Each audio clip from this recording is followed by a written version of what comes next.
కర్నూలు జిల్లా అదోని మండలం పరిధిలో దొడ్డనగిరి గ్రామంలో ఉదయం శివాలయంలో కోరుకొల్లు వంశస్థుల ఆధ్వర్యంలో సుదర్శన హోమము, గణపతి హోమము, పూర్ణాహుతి హోమము, రుద్రాభిషేకం, నవగ్రహ పూజ మొదలుగా నిర్వహించబడేవి. అదేవిధంగా అన్నదాన కార్యక్రమం కూడా ఏర్పాటు చేయడమైంది. ఈ కార్యక్రమంలో పాల్గొన్న వారు కోరుకొల్లు అయ్యప్ప, నరసయ్య, అల్లప్ప తదితరులు పాల్గొన్నారు.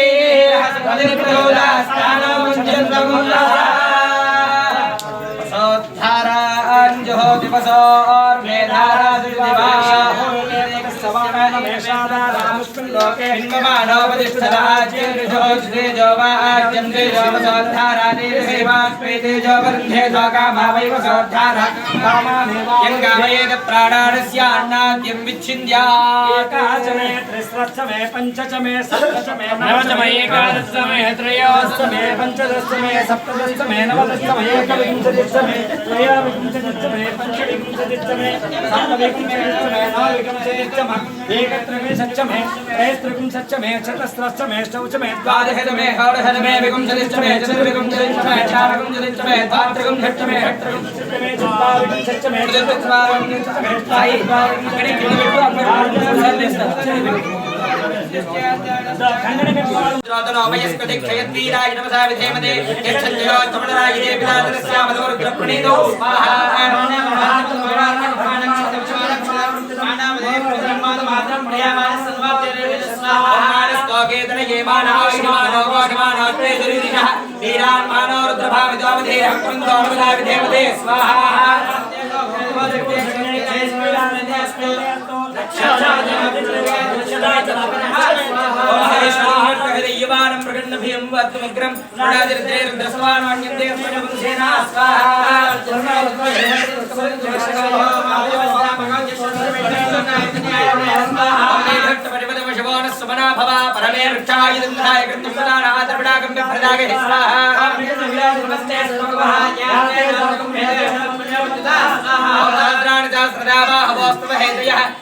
కోరుకొల్లు వంశస్థులైనటువంటి ఆయన పేరు అయ్యప్ప గారు ఈ యొక్క శివలింగాన్ని కాశీని తీసుకొచ్చి ఇక్కడ ప్రతిష్ట చేయడం జరిగింది.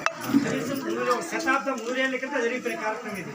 అందువల్ల మనం మామూలుగా మనుషులకైతే జన్మదినం చేసుకుంటాము, లేదా పెళ్లి రోజుకి మ్యారేజ్ చేసుకుంటాము, అది చేస్తాం. కానీ దేవుడికి అటువంటి కారణాలు ఉండవు కాబట్టి దానికోసమే సంప్రోక్షణ అని, మహాకుంభాభిషేకం అని అటువంటి ఏదో కార్యం చేస్తూ ఉంటే ఆ దేవుడికి కూడా విశేష ఏ విధంగా బ్యాటరీ ఛార్జ్ చేస్తాం ఆ విధంగా దైవశక్తి పెంపొందించే అవకాశం ఉంటుంది అక్కడ. తద్వారా దేవుడు దర్శనం చేసుకున్నా కూడా అందరికీ ప్రశాంతంగా సుఖశాంతిగా ఉంటుంది. కాబట్టి ఈ కోరుకొల్లు వంశస్థులంటూ అందరూ కూడా కలిసి ఎప్పుడు చేశామో ఈ గుళ్ళో ఏ కార్యం చేయలేదు, పెద్ద కార్యం చేయాలని ఉద్దేశం చేత ఈ యొక్క సంప్రోక్షణ కార్యక్రమం సంకల్పం చేసుకుని అందరూ కూడా కలిసి అన్యోన్యంగా సామూహికంగా ఈ కార్యం జరిపించినారు. కనుక ఈ కార్యం చేసిన వీళ్ళ పెద్దలు, వీళ్ళ కుటుంబం అందరూ కూడా సుఖశాంతిగా సంతోషంగా ఉండాలని చెప్పి ఆ పరమేశ్వరుడు ఈ కార్యం అందరూ జయప్రదం చేసినందరూ కూడా మా ధన్యవాదాలు తెలుపుతూ వస్తున్నాము. ధర్మకర్త పాలక మండలి పూజ, పుణ్యాహవాసనము, కంకణ ధారణ, ఋత్విక్పరణము, పంచగవ్య ప్రాసనము, తర్వాత మహామృత్యుంజయ, ఈశ్వర, గౌరీ, నవగ్రహ, ఆంజనేయ స్వామి దేవత కలశ స్థాపనలు, తర్వాత మూలమంత్ర జపాలు, తర్వాత గణపతి హోమము, తర్వాత మహారుద్ర స్వాహకార హోమము, దుర్గా హోమము, తర్వాత పురుష సూక్త, మన్యు సూక్త హోమాలు కూడా జరిగి అష్టదిక్పాలక బలి, క్షేత్రపాలక బలి చేసి పూర్ణావతి ద్వారా ఈ కార్యం సంపూర్ణంగా ముగించుకున్నాము. తద్వారా ఈ యొక్క కోరుకొల్లు వంశస్థులందరూ కూడా ఆ యొక్క పరమేశ్వర అనుగ్రహం వల్ల, ఆంజనేయ స్వామి దయ వల్ల, ఆ నవగ్రహ దేవత అందరూ సంపూర్ణంగా ఆనందంగా సుఖ సంతోషంగా ఉండి జీవితం చక్కగా ఆనందంగా గడుపుకోవాలని చెప్పి పరమేశ్వరు కోరుకుంటూ వేడుకుంటున్నాం. ఓం నమః శివాయ. జరిగింది కోరుకొల్లు అయ్యప్ప వాళ్ళ తమ్ముళ్ళు